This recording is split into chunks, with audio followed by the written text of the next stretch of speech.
Number 1 جمعہ کے آداب میں سے یہ ہے کہ جمعہ کی رات کو تہجد کے لیے یا جمعہ کے دن کو روزے کے لیے خاص کرنا جائز نہیں ہے۔ بظاہر یہ بات الٹی دکھائی دیتی ہے کہ بھائی جب اتنا اچھا دن ہے تو اس میں دن میں روزہ رکھنے میں برا کیا ہے، اور جب اتنا اچھا دن ہے تو اس کی رات میں تہجد کرنے میں کیا خرابی ہے۔ لیکن عقل چلانے کی بجائے ہم کو اللہ کے نبی صلی اللہ علیہ وسلم کی تعلیمات کی پابندی کرنا ضروری ہے۔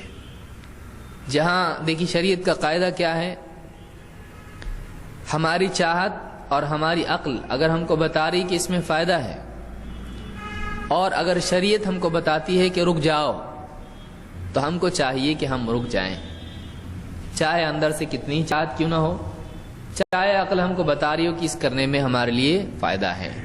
یہی دین ہے، اس لیے کہ اللہ جانتا ہے، ہم نہیں جانتے ہیں۔ بہت ساری چیزیں ہم کو لگتا ہے اس میں فائدہ ہے، لیکن اللہ نے اس سے منع کیا ہے، لہٰذا رکنے میں ہمارا فائدہ ہے۔ اپنی عقل کے پیچھے چلنے والا آدمی جو اللہ کے دین سے لاپرواہ ہو کر اپنی عقل پر چلے وہ نقصان اٹھاتا ہے۔ لہٰذا دین کے سلسلے میں یہ بات یاد رکھنا ضروری ہے کہ جب منع ہے تو منع ہے، چاہے ہمارا دل کتنا ہی چاہے ہماری عقل میں وہ بات فٹ بیٹھتی ہو۔ اس لیے کہ آدم علیہ السلام کو ابلیس نے کیا کیا، اللہ نے کہا تھا اس پیڑ کے قریب مت جانا، ابلیس نے کیا کہا، ارے یہ پیڑ بہت اچھا ہے، اس پیڑ کا پھل کھاؤ گے تو تم کو بادشاہت ملے گی، تم فرشتے جیسے ہو جاؤ گے، ہمیشہ کی زندگی تم کو ملے گی۔ قسم سے میں صحیح بول رہا ہوں، تمہارا بھلا چاہتا ہوں۔ قسم بھی کھائے، وقاسمہما انی لکما لمن الناصحین، قسم سے میں تمہارا بھلا چاہنے والا ہوں۔ یہ دیکھیے ابلیس قسم بھی کھاتا ہے اور کیا بول رہا ہے، میں تمہارا بھلا چاہنے والا ہوں، لیکن جھوٹ تھا۔ ان کو دھوکہ دینے کے لیے اس نے اس طرح سے کیا، تو اس کا کوئی بھروسہ نہیں ہے۔ اب انہوں نے جب پھل کھایا تو کیا ہوا، فائدہ ہوا کہ نقصان ہوا؟ وہ سارے وعدے ہوا میں اڑ گئے۔ ابلیس نے جو بھی باتیں کہی تھی وہ سب کیا ہو گیا، غلط ثابت ہو گیا۔ بلکہ بادشاہ کہا کہ بنیں گے، جسم پر جو کپڑا تھا وہ بھی چھن گیا، اتر گیا، بہت شرمندہ ہوئے۔ تو معلوم یہ ہوا کہ بعض اوقات اللہ کا جو حکم ہوتا ہے اس کے خلاف کوئی بات سامنے آتی ہے، وسوسہ شیطان دل میں ڈالتا ہے، آدمی جب اس کو مانتا ہے تو اس کا بہت بڑا نقصان ہوتا ہے۔ لہٰذا ہم اپنی عقل کو قرآن و سنت کے بدلے استعمال نہ کریں۔ قرآن و سنت چھوڑ دو، عقل چلاؤ، غلط۔